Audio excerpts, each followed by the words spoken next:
We've uncovered 503 sayings, all known stories of Jesus' activity. The next thing we had to do is agree on the criteria. How would you make a judgment about whether a saying of Jesus came from the historical Jesus or was later put in his mouth by people trying to speak in the spirit of Jesus? Some of the criteria we agreed on at the beginning proved more useful than others. I don't have time to take you through all 11 of them, but I want to show you a couple of them to give you an idea of the kind of discussion that would occur. So, criteria 1, attestation in multiple independent sources. That's just like a newspaper reporter. You got to corroborate the information you get from another source. So we need to talk about independent sources. Well, we have these: Q, Mark, M, L. That's stuff in Matthew alone, stuff in Luke alone, John and Thomas. All of them are independent. Now, some of you are aware that the Gospel of Thomas, the later version, the version we have now, is a Gnostic gospel. But there was clearly an early edition of the Gospel of Thomas that is a contemporary or maybe even earlier than the Gospel of Mark. It contained nothing but sayings of Jesus, no anecdotes, no stories, just Jesus sayings, and so it's on the list of independent sources. So here is an example. In Thomas, give the emperor what belongs to the emperor, give God what belongs to God. In Mark, pay the emperor what belongs to the emperor and God what belongs to God. There you have a Jesus saying in two independent sources that didn't know each other. That doesn't mean it went back to Jesus, but it does mean it went back prior to either of these two. So it gains a little credibility as an actual Jesus saying.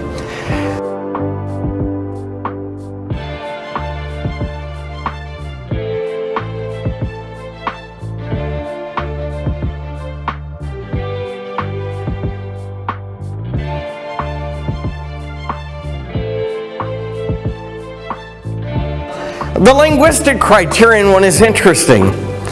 You know, when you translate from one language to another, you kind of betray the fact that it's a translation.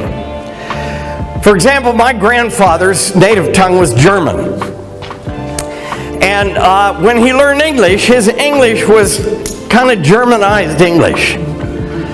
So he would say, "out in the light." Okay? Or throw the cow over the fence, a bale of hay. Because that's the word order in German. All right? Well, my grandfather's favorite one, by the way, is "my off is all." That meant my vacation's over. My time off is all over. All right. So we have that phenomenon in the New Testament because Jesus spoke Aramaic, which is a Semitic dialect similar to, but not exactly like Hebrew. You can tell that when something is phrased in an Aramaic fashion, and we read it in the Greek New Testament, it's been translated from Aramaic. Here are examples. He answered and said. Now, if you do that on your freshman English papers, you'll flunk, because it's redundant. But it is exactly the way you say it in Aramaic. And somebody has simply brought it across from Aramaic into Greek, and that tells you more than you'd realize. Not only that we had an earlier form of it, but that the earlier form of it had probably been memorized. And hence people wanted to bring it across accurately, and so they duplicated not only the content, but also the sentence structure. Here's another one. Behold. That's the way they translated it in the King James Version. We actually have a variant of this in English. The kids, the teenagers are always saying, "Look, I went to the store, and look, that word look is hine in Aramaic, and we translated it behold." That makes it sound churchy. But it's just the word look. He was going down the road one day. Another one, truly, truly I say to you.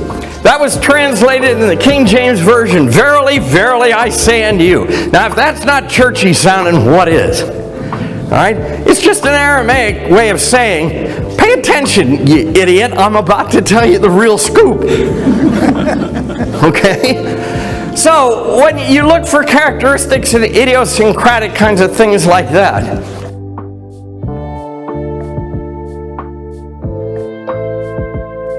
the environmental criterion is an important one.